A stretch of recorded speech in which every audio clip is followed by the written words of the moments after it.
Umukuru w'igihugu cacu ciza c'u Burundi nyene cyubahiro Varisito Ndayishimiye yakiriye uno munsi intumwa zivuye mu gihugu ca Amerika zikaba zari zije kumushigikira gushikira igihugu mu masengesho y'akavuna musase, zikaba zari zirongowe n'umushinga ntahe Van Vuon, uwo nawe akaba ariwe arongoye umugwi ujejwe gutegura ico gisabisho hariya mu gihugu ca Amerika, gisabisho bita National Prayer Breakfast. Ahejeje kubaha ikaze no kubipfuriza ibihe vyiza mu gihugu cyacu c'u Burundi, yaciye abagira ku muriri ivyiza vyinshi vy'u Burundi, guhera ku mazi meza kandi menshi dufise mu Burundi, mbere amazi agaburira isi yose ugiye kubiraba neza, ugaca no ku butaka bwacu burimwo ibintu vyinshi, burimwo ubutaka bwinshi, mbere burimwo ibintu usanga bironderwa cyane mu bihugu byo kwisi byo no kwita les minerais stratégiques.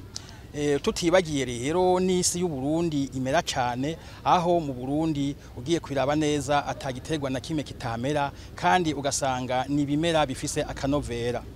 Ntiyagarukiye ngaho, yaciye ababwira n'ibijanye n'amahoro, amahoro haba hano mu Burundi n'amahoro haba no mu karere turimwo. Kubijanye n'amahoro mu Burundi yerekanye ivyiza vy'amahoro, arerekana n'igituma amahoro mu Burundi yaramye kandi azoramba. Yavuze ati twebwe mu Burundi nukubera twahisemwo ko ibisanzwe bidutandukanya twobikura mu nkota n'imiriro tukabitereka ku meza y'ibiganiro, hanyuma gutyo ntihabenya gutsinda ntihabenya gutsindwa, ahubwo hatsinda Burundi. Yaciye mbere yawe naho n'akarorero ko kuvuga yuko n'igihugu duhana urubibe ca Republika Iharanira Demokarasi ya Kongo cofata nkuko cobigira nkuko abarundi natwe twabigize, nabo imiryango yose, nabo ubwoko bwose bakicara bakaja mu biganiro bakumvikana, kandi bakabijamwo ata muntu wo hanze arinze kubatera igitsure. Izo ntumwa nazo mu gufata ijambo zavuze yuko zije ego kwifatanya n'umukuru w'igihugu, kwifatanya n'u Burundi muri kino gisabisho, igisabisho twita mu rurimi rw'icongereza National Prayer Breakfast.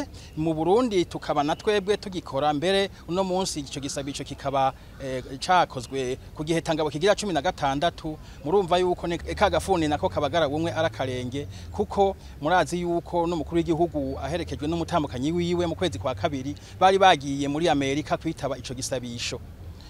Rero bamushimiye, bamukengurukiye, banamukeza ukuntu avyifatamwo umukuru w'igihugu c'u Burundi mu bijanye no kunywanisha, mu bijanye n'amahoro. Ico rero bashimye cane cane suko ngo avuga amahoro, ahubwo ngo nuko asa n'uyakora, asa n'uyarema. Ico mu Congereza bavuze bati you are not a peace speaker, you are a peacemaker. No kuvuga uri umuntu atavuga amahoro gusa, ahubwo ivyo uvuga ubishira no mu ngiro.